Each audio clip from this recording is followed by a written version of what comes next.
Hello everyone! So I am here, I am making myself some lunch, and I just wanted to show you all what I'm doing because I love recipes like this and meals like this. So the original recipe is called Rush Hour Fajitas, and it's a Pampered Chef recipe, and it's called Rush Hour Fajitas because it's so fast. It's so fast to do, and I work from home, right? So I can take as long as I want for a lunch. But for people who work outside the home and maybe they can come home for lunch, or maybe they want to make this ahead of time to bring with them to lunch, this is really ideal because it's super quick, super fast. Or if you're running late on time or you had a busy day or whatnot, this can be a really quick, delicious dinner as well. Who doesn't love fajitas, right? So I have in the microwave, I have the deep covered baker. Okay, and I've got chicken and some bell peppers in here. So the chicken I cooked in the microwave from raw, and the only reason why I didn't show you before I put it in is because it takes like 8 minutes for these small pieces of chicken. If you want to use bigger like breasts, it might take more like 10 to 12. But for our purposes, it was 8 minutes. And I just didn't think you guys wanted to sit on here for 8 minutes watching the microwave cook my chicken. But I will show you, so this is hot, so I need these back. But I will show you what it looks like in here. If I can show you without dumping it all over. Oh, it's gonna be so good. So it was literally just chicken, but you guys, I don't know if you can see. Oh, I don't think you can. All the liquid, do you see that? Maybe? All the liquid in there, that's all just like water from the chicken and from the vegetables. And so a lot of times when I say, oh yeah, you can make chicken in the microwave, you just have to have the right vessel to cook it in. People are like, oh, it's not like dried out or rubbery or weird. No, it's totally not. So this is stoneware. Like I said, it's a deep covered baker. It's stoneware. Stoneware is pretty much what Pampered Chef is known for, you guys. So if you don't know about stoneware, where have you been? And I forgot the salad choppers here. So like I said, chicken, this is like chicken tenders, okay? And they weren't frozen. They were just fresh and, you know, from the store, but not frozen. And just thinly sliced in strips bell pepper, and then thin slices of garlic, you guys. And I'm going to show you how I did that in a minute. So this, I know you guys can't really see, but maybe I can move it. Maybe a little bit, kind of, not really. But I'm going to take the salad choppers and I'm just going to chop up the chicken. And I'm going to kind of avoid the peppers as much as I can because I don't want them chopped super small, right? It's fajitas. I want the peppers to kind of stay in those long strips. And so I'm just like barely just grabbing the chicken. And the nice thing about these salad choppers is that they do have a little bit of a scoop right here. And they have this little plastic thing on the bottom to help you kind of scoop. And so you can get underneath what you're chopping.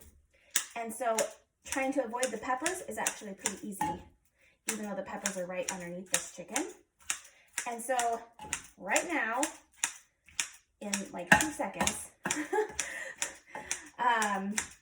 right, let me just make sure. So right now I am done chopping up all this chicken. Okay, that was, I don't know how long, but probably like 30 seconds max. Okay, this is like a pound of chicken. And so it's all chopped up really nice, as you can see, but the peppers are not chopped. So I don't know if you can see. I'm holding those really awkward. See? The peppers are still all in those nice strips for fajitas. But I got the chicken real well. So the original recipe calls for you to use chipotle seasoning on the chicken, which would be delicious, but it didn't have any. I was out, and so I actually used our brand spanking new, probably can't see it because the light is making it glare, but it's chili lime chili lime seasoning. This is new. Well, new for those of us that haven't been around a while. So I guess that's a bring back product for this 2020 spring season. So it's a bring back seasoning that we used to have and we haven't had for a while, and now they brought it back. So I'm super excited. It is delicious, you guys. I've been using it on everything. Okay, so these are some tomatoes. I'm gonna just show you what I top my fajitas with. So these are just some tomatoes. This is a tomato knife. It's super serrated, and so it cuts through that tomato skin really easily. And so I'm actually just gonna cut these into quarters because I'm going to use the manual food processor to cut it the rest of the way. So this, if you don't know, is the manual food processor.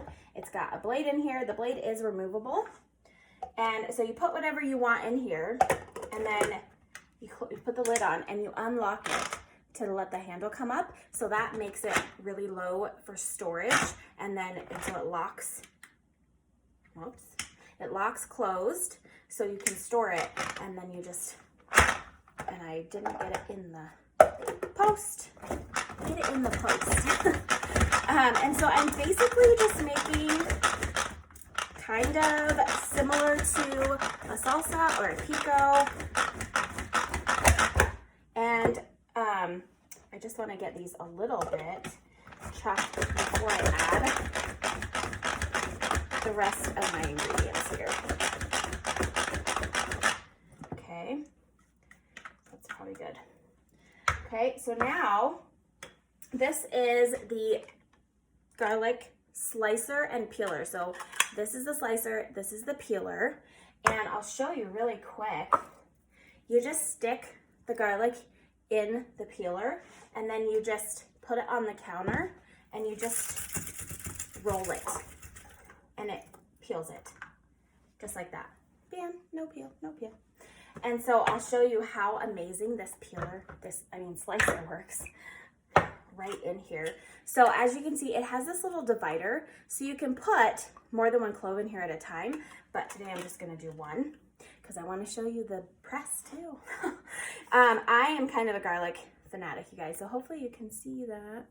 Hopefully my hand's not in the way. So you just turn it, and out come these really thin, perfect little slices. And so it works really quick and really easy. There's one little slice stuck in there. But I love it.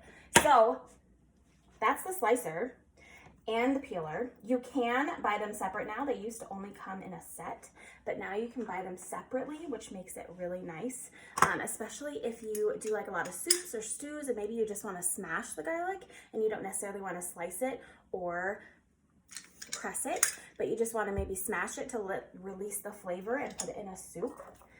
So then this is another garlic clove that is not peeled. I did not peel this one. And this is the press.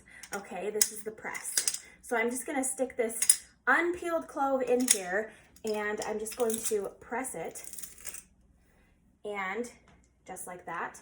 And then I'm gonna get the cleaning tool. It attaches right in here so you don't lose it. And this is what it looks like, but you just use it to get the garlic off the bottom right there, just like that. One swoop gets it all. And then you see how this peel is stuck in the bottom of there. You use this part to just kind of scrape it up and out of there. And so I usually just put it into my sink that has the garbage disposal, and so you don't even have to touch the garlic, you guys.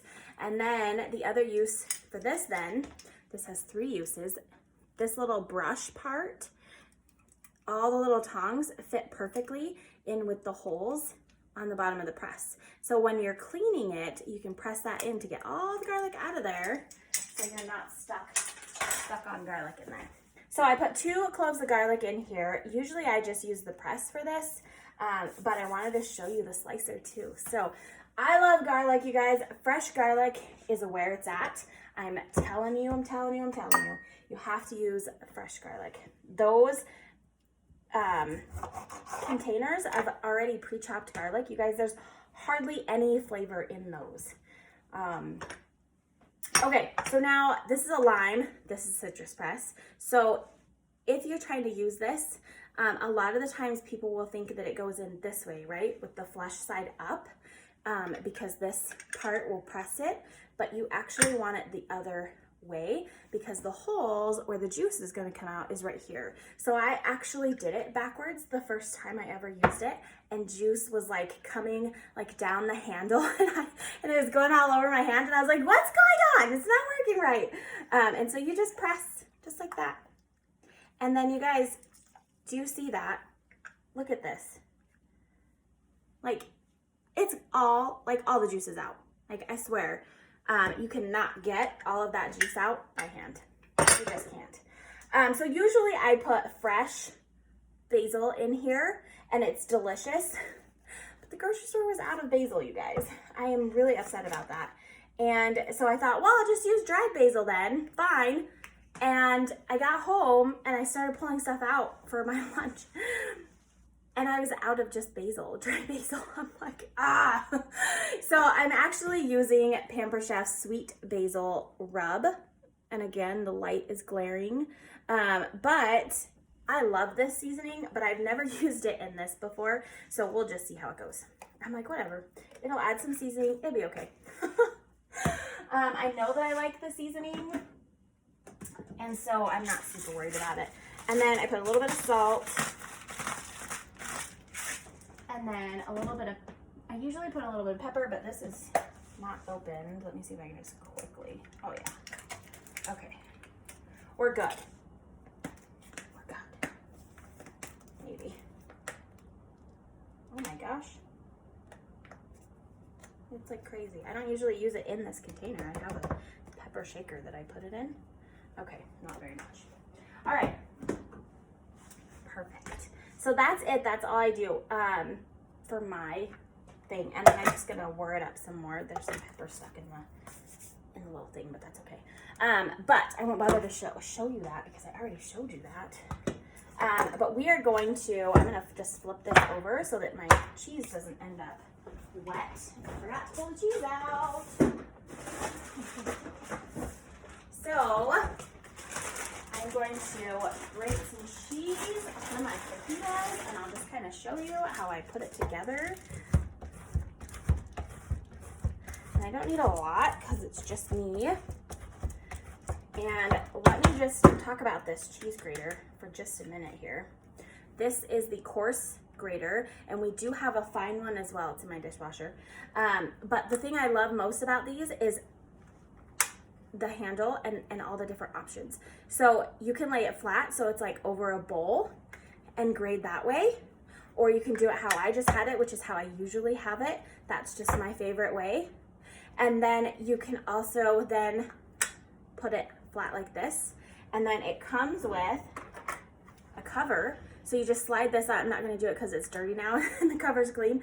But you just slide it on there to store it, and it stores really thin. So I actually store it in the front part of my drawer, in between the drawer part and like the silverware holder. So it's really thin. And to use it is really simple. It's like a button, okay? And so a lot of people, they get this and they're like, I can't figure out how to get it open. I can use it. You just put your hand on the handle, okay? And you put your thumb up here and you just press in. It's like a button, okay? That's all it is. All right, so I know some people like their tortillas to be warmed up for fajitas or tacos or burritos or whatever, and I don't really care to have my tortillas warmed up. Never have. And so I'm just gonna take some chicken and some bell pepper here, some of the garlic. We got a bunch of chicken in there. Okay, and some bell pepper. And then I'm gonna put a little bit of cheese on top. And then I would put a little bit of the pico. And then I really like citrus, you guys. So then I actually take some more lime and I just squeeze it right over just a little bit, right over the top. It makes it really good. All right, so thank you for joining me for lunch. I'm gonna finish making my pico here. It's not really pico, but I call it that. It's like a, I don't know, what would you call it? Like basil pico? Because basil's not really in pico, not usually, right? Okay, thank you for joining me. I'm Katie, this is my kitchen, and thanks for watching.